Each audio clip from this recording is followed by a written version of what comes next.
Hi,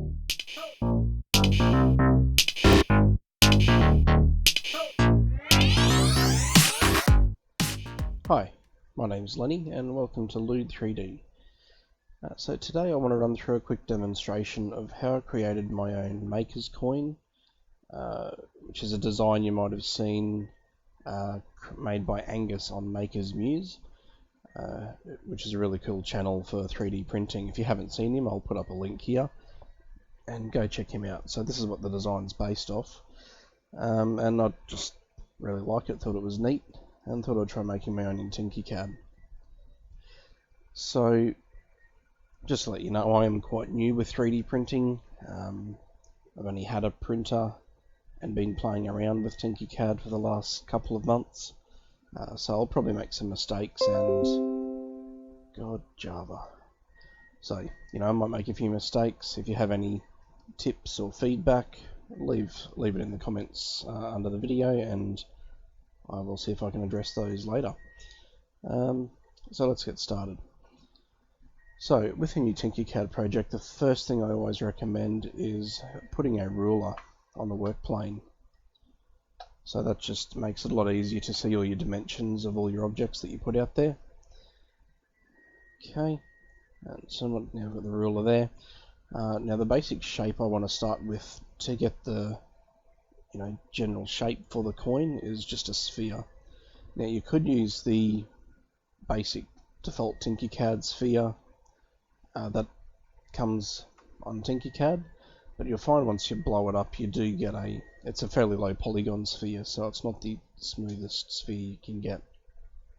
So I'll get rid of that, and if you go to shape generators on the right here, there's actually on page 13 there is a high res sphere, which you can alter, how many polygons that it has. I've already added it into my favorites, so I'll just drag that straight into the work plane here.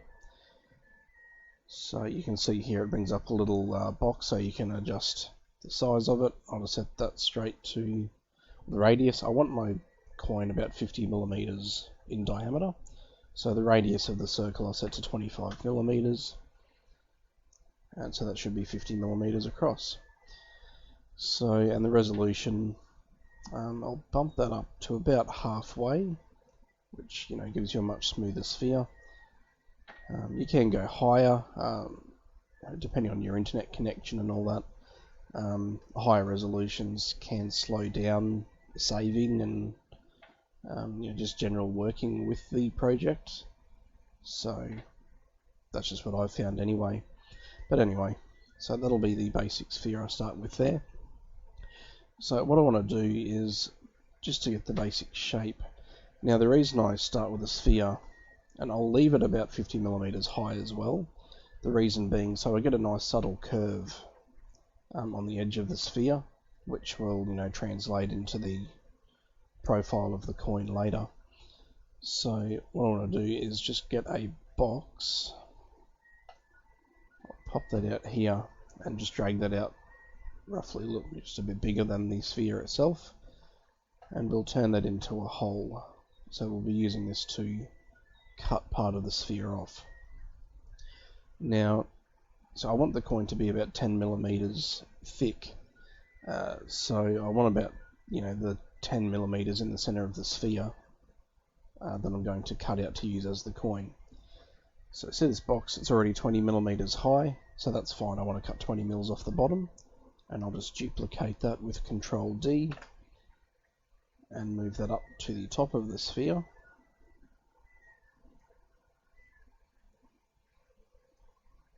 And there we go, so that's 50 millimeters high altogether, so that'll cut off the top and bottom 20 millimeters of the sphere. So I'll just select all of those with Control A and group them together, and that will leave us just with the center of the circle. So that's the basic profile of the coin. So you see how you get just slight curve on the edge there. You can adjust the size of the sphere if you wanted to make that more pronounced, or make it flat if you wanted to. If you're going to make it flat, you would just use a cylinder, but anyway. So I'll drop that down to the bottom of the work plane. And that's that done. Now the next thing I want to do is add, sorry, what I'll do, I'll just go back, because I also want to create a slight sort of a hole or a concave in the top of the coin. So I'll just duplicate that sphere as well. I'll drag it up here out of the way, and then I'll group these back together and drop that back down to the bed.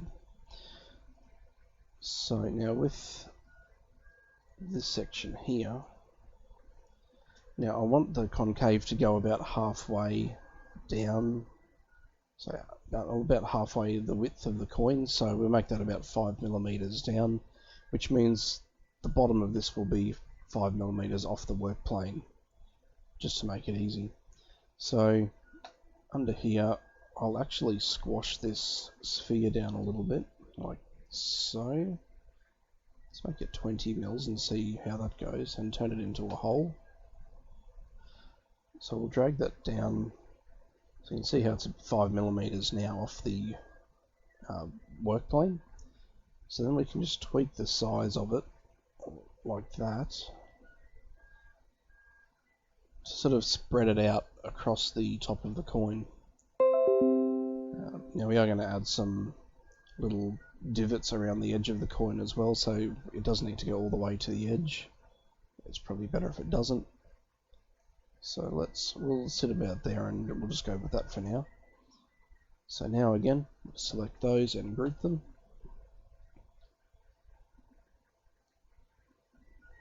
And that should add a nice little concave to our coin. Okay, now the only main part left is to add some little divots or grips around the edge of the coin. So I'll do that with a cylinder. Now again, with the cylinder, the default one is fairly low poly, so you won't get very smooth curves out of that. So again, I'm going to go up to the shape generators, and we'll just go, there is a, yep, here we go, cylinder with defined parameters, I think they called it. So I'll just drag that out here, and I'll define smoothness it is. So again, divisions, we'll crank that up to about halfway, so we'll set that at 50. Might even go a little bit higher. I'll just put it up 100, so that gives quite a smooth cylinder. So then we'll just adjust the diameter of this, so we'll make it radius, we'll go 5 by 5 mils, which will give us a 10 millimeter diameter. We'll turn that into a hole, and we'll just drag that over into the edge of the coin. So you don't really want it going all the way into the center of the coin, so just so it's on the edge of that, the flat rim there. So that's what it'll cut away, the edge there. Now to get this nice consistent cutaways all around the edge of it, what we want to do is rotate this around. Now there's not just a simple copy and rotate tool like in other 3D programs, so the other way to do it is duplicate that cylinder, and then we'll drag it across so it's exactly the same, in the exact same position on the opposite side of the coin. And now when we select them both, it will allow us to rotate them, but because they're selected, it'll actually rotate around the center of those two objects, so which should be the dead center of the coin. So we'll grab our little rotate thing, so you can see here, just drag around to make sure it looks even with the cutouts. That looks good. So we can select both of them, and Control D to duplicate that as well, and then we'll drag that around like so. And then the one thing I love about Tinkercad is once you've duplicated an object and moved it, it will remember that command for every other duplication that you do for the same object. So now we can just hit Control D again to duplicate, and it will reduplicate that again at the same same radius that we moved it the first time. And then we can just keep pressing Control D, and it will keep placing those around the edge of the coin quite evenly like that.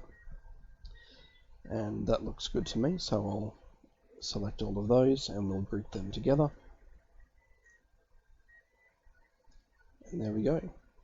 There's the basic profile or shape of our coin. All that's really left now is to add some text, if you wanted to the middle of the coin. So if we just find the text tool under shape generators here, and I'll just put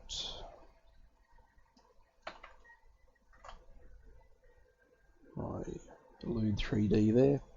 So I'll just have to shrink that down a little bit to fit in the center of the coin.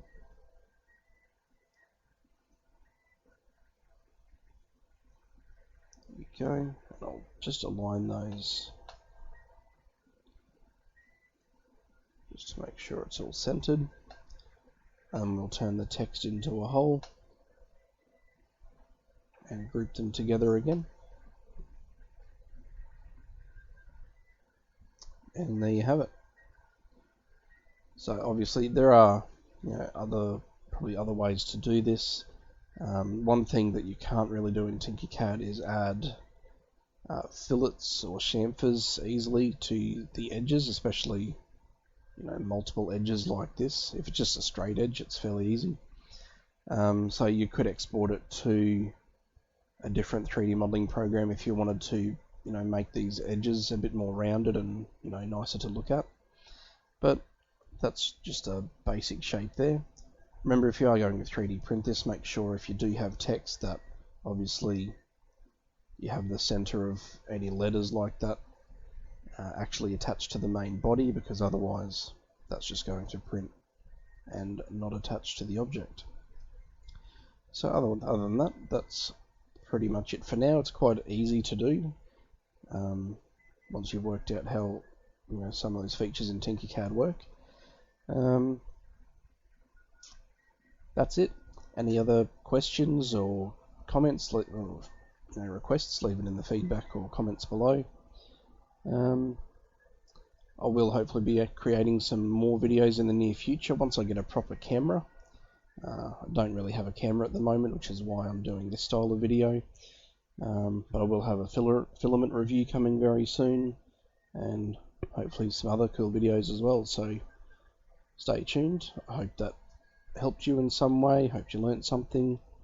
Maybe I'll learn something out of it, who knows.